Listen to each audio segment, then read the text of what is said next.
Dans cette vidéo, je vous montre comment j'ai fabriqué ce salon oriental de A à Z avec quelques astuces bien sympathiques qui vont certainement vous inspirer.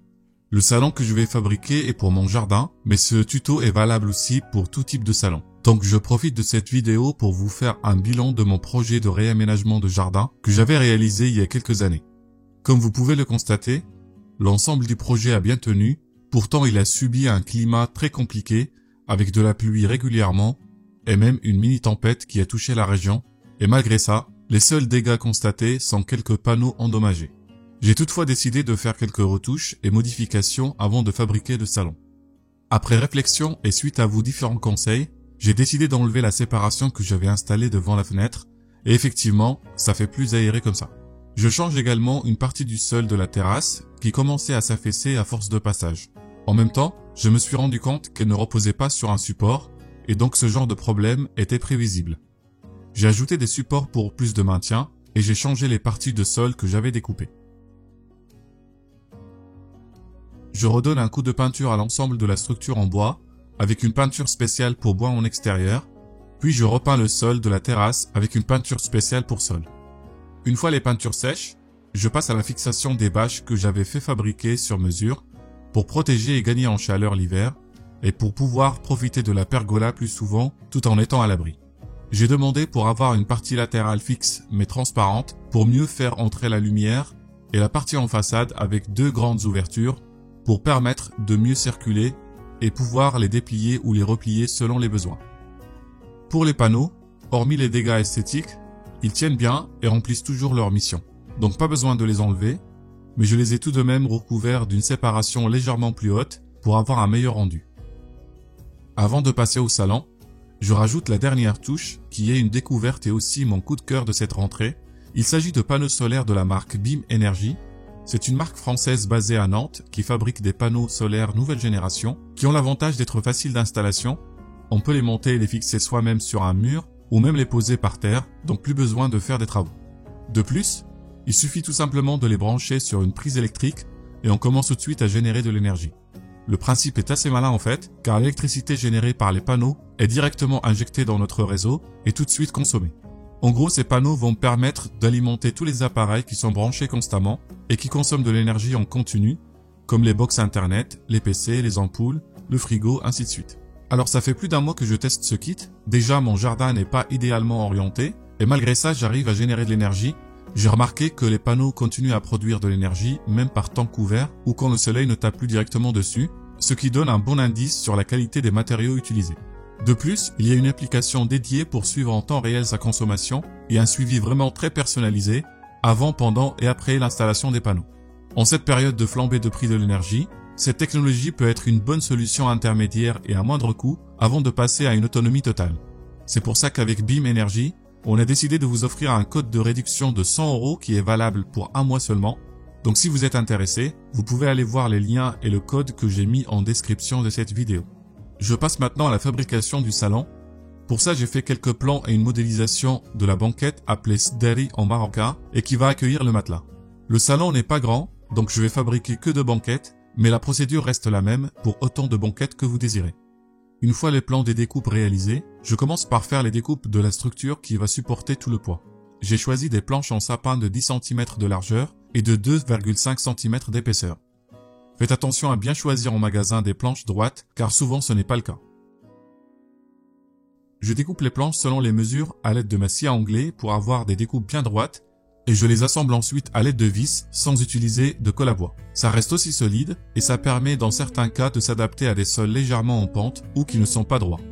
Une fois les structures des 2 banquettes assemblées, je passe à la fabrication des façades. C'est l'élément le plus important dans cette réalisation. De plus, j'avais envie d'innover un peu et d'ajouter de la lumière qui donnera plus de style et servira de lumière d'ambiance supplémentaire en soirée. Donc la fabrication sera un peu différente par rapport à une façade traditionnelle. Je découpe pour ça des tasseaux de MDF qui ont l'avantage d'être droits et stables dans la durée, contrairement au bois massif qui risque de bouger et de se déformer en fonction des saisons. J'usine ensuite ces tasseaux pour créer un rebord sur lequel sera fixé le panneau de plexiglas, puis je découpe les tasseaux avec ma scie à onglet avec un angle de 45 degrés pour former le cadre qui fera le contour de la façade. J'utilise de la colle à bois et des clous pour fixer les cadres et je les laisse sécher.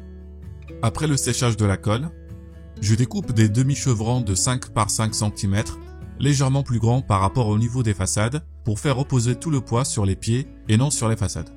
J'utilise de la colle à bois et des longues vis, et je mets des patins en feutrine pour protéger le sol. Je fais un premier test en installant les sdari et leurs matelas pour m'assurer que tout est en ordre, et c'est le cas donc je peux passer à la suite. Je découpe les moulures à l'aide de ma scie à onglet.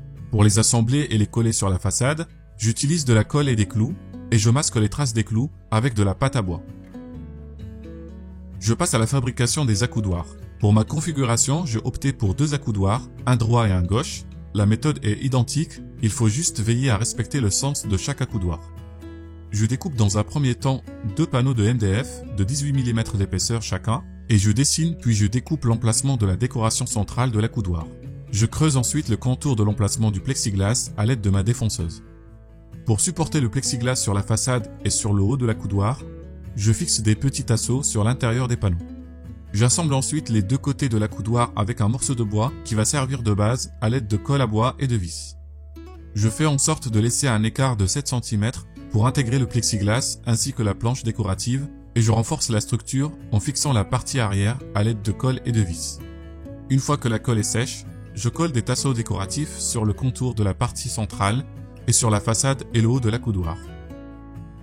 Je mets de la pâte à bois et je laisse sécher les 2 accoudoirs pour le moment. En attendant, je découpe les panneaux de plexiglas selon les mesures de la façade avec ma scie circulaire pour une découpe précise et nette. Je ponce les 2 faces des panneaux avec du papier à poncer grain 40 pour avoir des panneaux translucides qui permettent une diffusion homogène de la lumière sans voir à travers. Mais vous pouvez éviter cette étape en achetant directement du plexiglas translucide en magasin de bricolage. Je ponce le surplus de la pâte à bois pour préparer les éléments à la peinture avant de fixer les accoudoirs sur les banquettes. Pour ça, j'utilise des écrous et des boulons pour avoir un assemblage solide, mais qui permet de les séparer si besoin.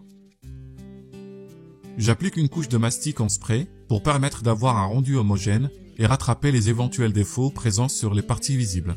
Je laisse sécher, puis je redonne un coup de ponçage sur l'ensemble pour lisser les surfaces et les préparer pour la peinture. Je ponce à la main pour mieux atteindre les recoins et garder les détails. Le MDF est connu pour être un matériau très compliqué à peindre. Pour cela, il faut lui appliquer une sous-couche qui va permettre de le protéger et de mieux faire adhérer la peinture.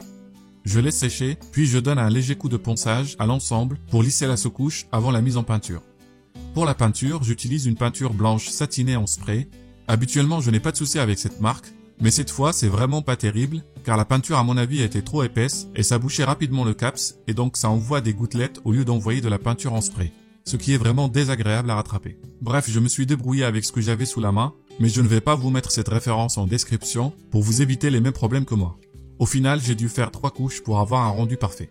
Je laisse sécher tranquillement et je passe aux panneaux décoratifs. Il est possible de commander ces panneaux déjà faits, mais pour les pièces sur mesure, comme la partie centrale des accoudoirs, j'ai préféré les faire moi-même à l'aide de ma graveuse laser. C'est la NetG 3 Max. C'est une très bonne machine avec une large surface de travail et un puissant laser capable de découper des planches jusqu'à 2 cm d'épaisseur. Dans mon cas, j'ai utilisé des panneaux en contreplaqué de 2 mm d'épaisseur. J'ai décidé de peindre les panneaux décoratifs en argent pour faire un rappel des motifs en argent présents sur le tissu que nous avons choisi. J'utilise la même marque de peinture en spray et cette fois-ci, aucun problème, la peinture s'applique et s'accroche très bien. Je passe maintenant à l'installation de la bande LED. J'ai choisi des bandes LED de 10 mètres de long que je colle sur les contours du cadre. Je voulais relier dans un premier temps toutes les bandes LED entre elles, mais c'était beaucoup plus rapide et plus simple de laisser chaque banquette autonome au cas où on déciderait de modifier la composition du salon. J'utilise de la colle chaude pour bien maintenir les rubans LED et éviter qu'ils se détachent par la suite. Je fais quelques tests pour m'assurer que tout fonctionne bien avant de mettre les panneaux de façade. Je colle les panneaux de plexiglas sur les cadres avec de la colle cyanolite, puis je colle les panneaux décoratifs à l'aide de colle également. Pour un meilleur rendu, je commence par les arêtes, puis je colle le reste des motifs. Pour protéger l'ensemble, j'utilise un vernis transparent en spray et je laisse sécher 24 heures. Je passe maintenant à l'aménagement. J'ai demandé à mon épouse de coudre une toile d'ombrage sur mesure qui couvre l'ensemble de la pergola et qui donne un meilleur rendu que les toiles installées auparavant. Je branche et j'installe les sdari dans leur emplacement en faisant attention aux différents passages de câbles. J'installe le tapis, puis je couvre les matelas avec le tissu qu'on a choisi. Il a été cousu sur mesure aussi, et donc peut être facilement enlevé pour le laver ou le changer. C'est le cas aussi pour les traversins et les coussins. Voici enfin le résultat de ce projet que j'avais en tête depuis bien longtemps. J'ai hâte d'avoir vos retours en commentaire et vos idées pour la suite, car vous imaginez bien qu'il manque des éléments à ce salon pour qu'il soit complet. Donc je vous donne rendez-vous prochainement pour voir le reste de ce projet. D'ici là, n'hésitez pas à vous abonner à la chaîne pour ne pas rater la suite et les futurs projets que je vous prépare. Et je compte sur vous pour partager cette vidéo un maximum. Cela me donnera plus de force et de motivation pour continuer de vous proposer des projets qui vous inspirent. Comme d'habitude, vous trouverez toutes les références en bas dans la description. Et je vous dis à bientôt dans une nouvelle vidéo. Salut à tous!